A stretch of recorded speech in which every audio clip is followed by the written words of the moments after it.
Hello and welcome to a new series of television programmes called Nice Out Innit. Now, some of you younger ones might remember an act called Morecambe and Wise, and it was a part of a joke on their television programmes that never got answered.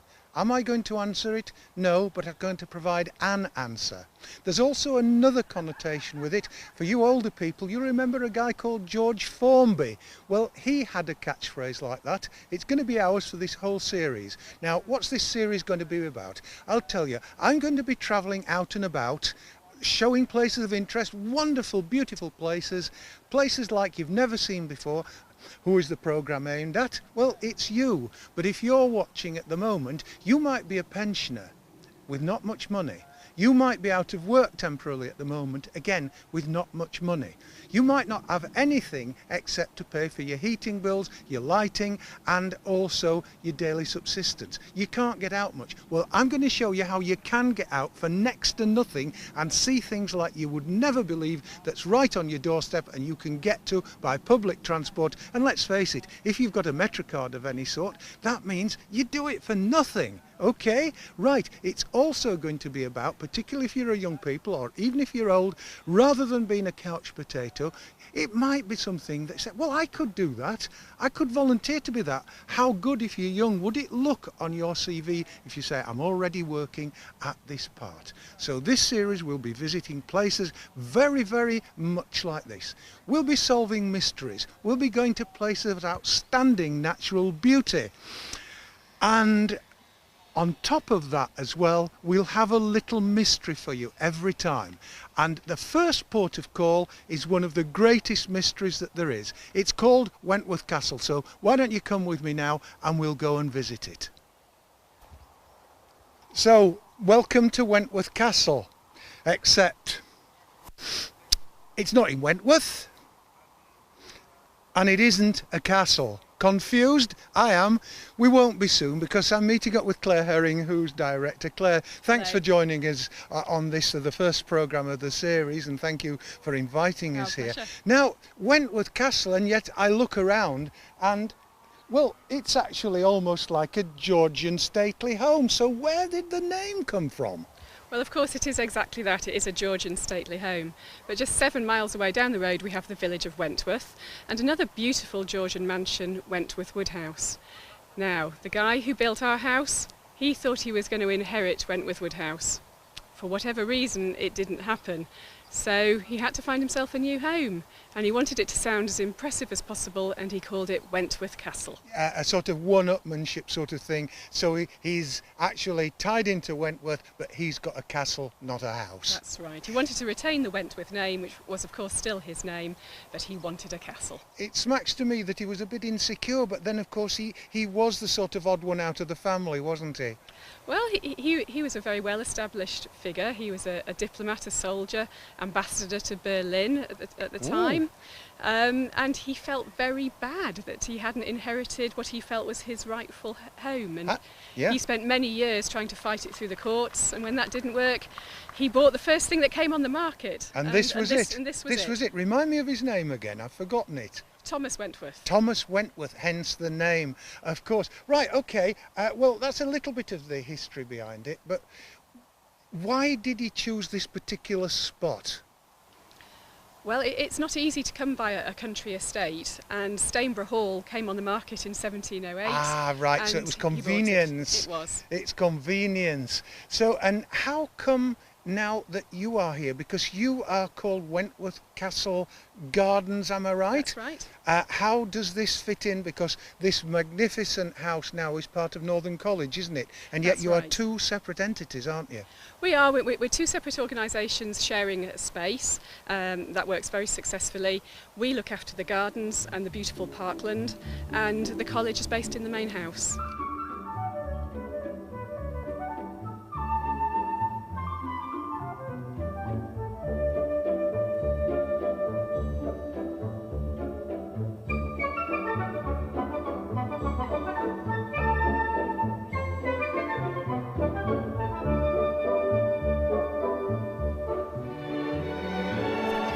Well, It says Wentworth Castle, and I said it wasn't because it was this big house. And just coming through this building here, my goodness, there is a castle, isn't there? But There is a castle. it's a funny castle, is this? It's a bit more of our mystery, really. This is Stainborough Castle. Ah, Just to add a little bit more of a dimension to the story. yes, I'm sure you boys and girls will sort this out by now, because I haven't yet. Well, of course, this isn't a real castle, as you've already worked out. This is a folly. But it used to be a little bit more grand than it is now. It's now a ruined folly. We used to have 4 towers, and it was built in about 1730 by Thomas Wentworth. And, well, really, because he wanted to pretend he'd been here since the Norman conquest. And he wanted to look like he had roots that weren't really part of it. So he was a bit political in his day, wasn't he? He was. He needed to re-establish himself in a country seat and try and show that he had ancestry in the area. And be part of the landed gentry, which at one time he certainly wasn't, was he? Well, for so many years he'd felt disinherited, and now he needed to put his roots back down into South Yorkshire. So here he is, building this edifice, as it were. It's not quite as it used to be. You say it was built as a ruin, but it's even more ruined now. It was bigger at one time than it is. We just see these 2 towers here, don't we? We've got 2 towers that are remaining, and we restored one of the towers in 2007 so that visitors can now climb to the top of the tower and get the fantastic panoramic views around the countryside here. But originally it was 4 towers, really right until the 1970s, and unfortunately as a result of mining subsidence, 2 of the towers had to be demolished. Yeah, They were demolished. They were demolished. Did I hear a rumour that his children used to use it as a sort of 12 inches to the foot plaything? Something like that. We think the 4 smaller towers that we can see around here were named after Thomas's children. So we think each of them had their own tower, and instead of having a toy castle, they had a real one to play in. Other things in the garden, of course, that there are that are really, really important not to miss, and that is the famous walk. Tell me about that, because it's named after one of the female of the line, isn't it? It is. It's called Lady Lucy's Walk, and to be honest, we're not sure exactly which Lady Lucy it was. The present avenue dates back to about 1912, but we think it replaced an earlier avenue. So it may be that it was one of Thomas's daughters who it was originally named after. And of course, when we were on the walk through the parkland, we did see some quite old trees, but you've got one that beats them all, haven't you? Can you tell me about this wonderful tree that's down near the house itself? We do. We have a fantastic sweet chestnut tree, really ancient and gnarled and knobbly and twisty now, but still very much alive. And we have a plan which shows it as a mature tree about 350 years ago, so we know that it's been around in the landscape for at least 400 years. Wow, that is absolutely amazing, amazing. Well, Claire, it's nice to know everything that's happened. Thank you very much indeed. We'll come to you at the end of the programme, because the boys and girls, we want to know exactly how to get here, and also you are looking for volunteers. Always, yes. So here is something for you lads and lasses that might not have a job at the moment. It would look great on your CV if you said you volunteered here and told everybody what you do. But we'll discuss that in a few minutes' time. But right now, why don't you come down and meet me at the conservatory?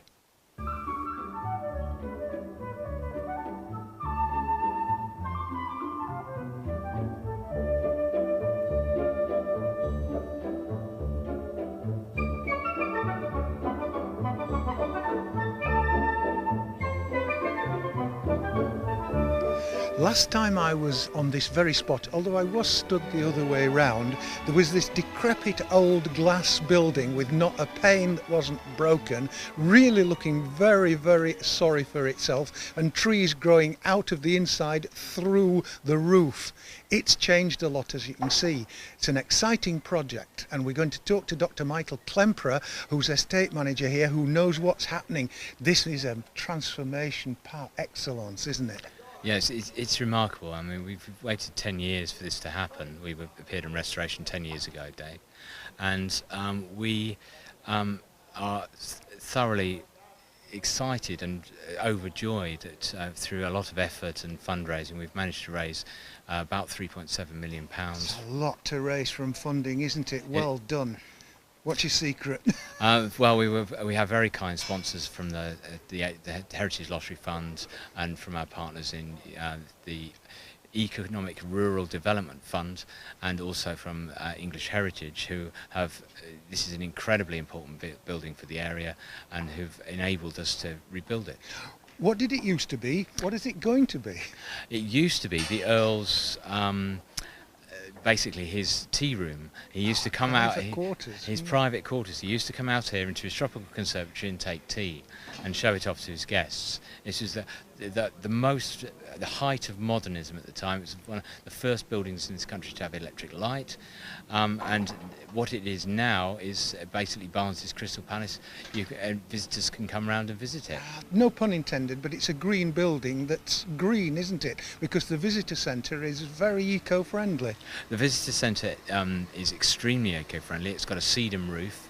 It has grey water processing system, so all the water from the roof of the conservatory goes into tanks and is used in the toilets in the building. We use it to irrigate as well, and it's the most energy efficient building we could possibly build. So I think we can say Barnsley's got its own Crystal Palace. It has indeed, and I welcome all the people of Barnsley and the surrounding area in Sheffield to come and have a look. Ace. So there you are. It'll be a little bit in advance of this when you get up here, but do come and have a look around it. And by the way, we can't show it on television, but some of the smells of the flowers are absolutely beyond belief.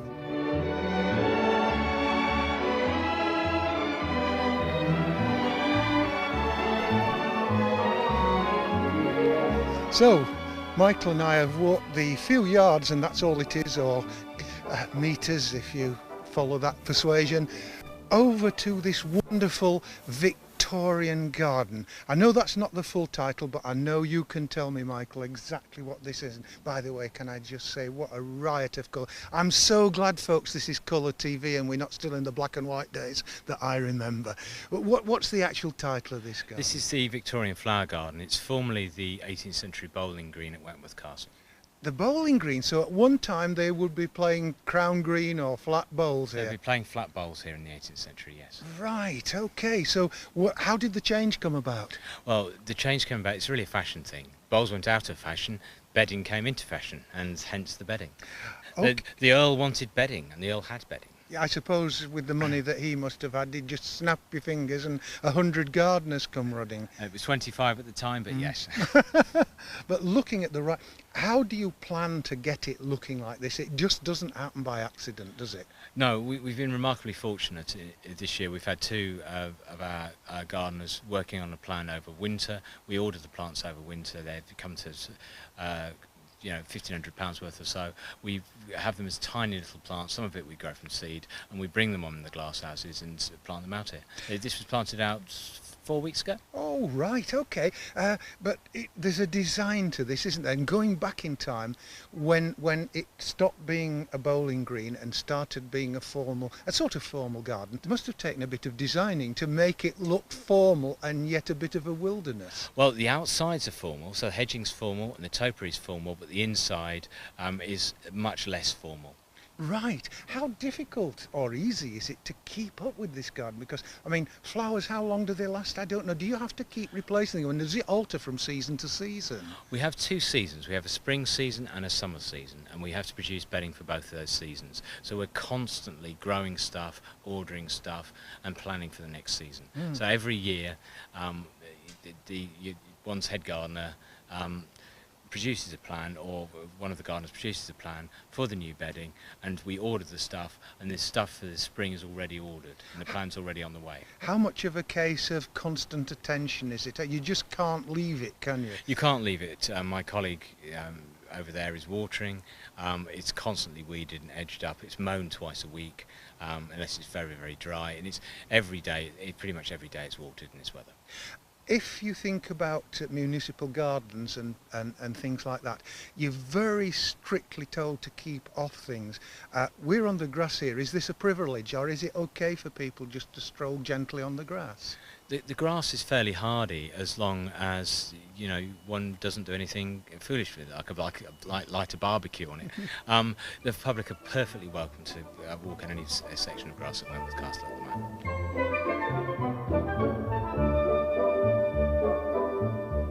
So Claire, you've been kindly showing me around, and I know we've got to tell the boys and girls how they can get here and what they can actually do once they are here. But just in passing, this wonderful obelisk here, what on earth is it? We call this the Sun Monument, and it's dedicated to the memory of Lady Mary Wortley Montagu. And she was a very famous lady in the 18th century who introduced smallpox inoculation to this country. Ooh. Now, you might think that someone else did this, but you might be thinking about Jenner and smallpox vaccination. Well, this is 70 years before Jenner, and she actually learnt the technique whilst with her husband in Istanbul. How easy is it to get to Wentworth Castle? It's very easy. If you've got a car, we're just 5 minutes from junction 37 of the M1.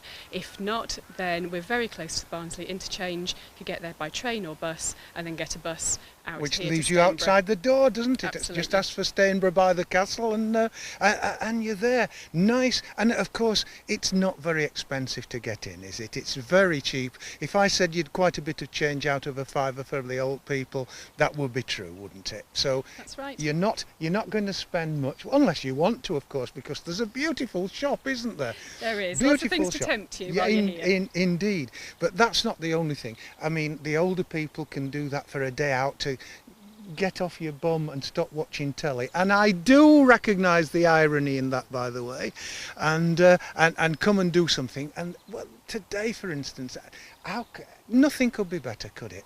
It's wonderful, Nothing. isn't it? Where else would you want to be? If you're younger though, particularly if you're unemployed, you've got some posts for volunteers that wouldn't half look good on a CV, haven't you? What Really? should people who want thinking about that do? Come up here, but you've got some exploring, the numbers and websites, aren't there? We do, yes. We work with volunteers in all sorts of capacities and all sorts of ages as well. So whatever someone's ability or interest, there's probably a volunteering role for you here. Whether you like being outdoors in the gardens, or you want to help do archive research, or generally help around the visitor centre, there's something for everybody. Yeah, dare I say, is there a website? There is a website where all the W's, wentworthcastle.org. .org is the thing to Yes, remember, it's- yeah. And it's all small case, all like It one is, word, yes.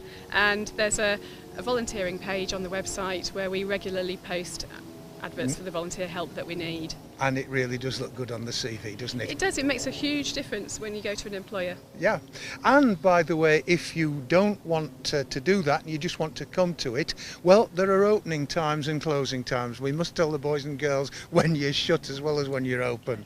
Well, we're open every day except Christmas Day. In the summer we're That's open. a lot to aim at, yeah.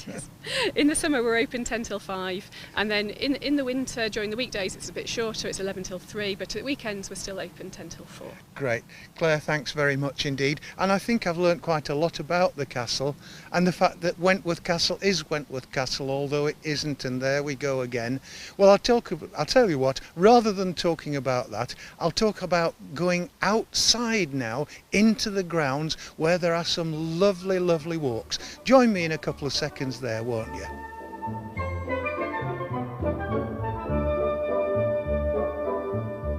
And now, boys and girls, we come to the Parkland Walk. Now, if you're my age, you might think, oh, I don't know, is that for me? Maybe steep and things like that. No, it isn't. This bridge that I'm on is the steepest bit of the climb.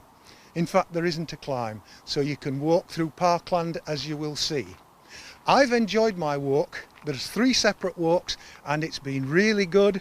I don't know much about the history of this, but I do know a man who does. He's called Peter Clegg, and he's learning officer here at Wentworth Castle. Peter, thanks for joining me on this wonderful sort of sunny day. So first of all, 3 Parkland walks. What's the history behind their setting up? We just wanted 3 different walks so people could stroll around the park at their own pace.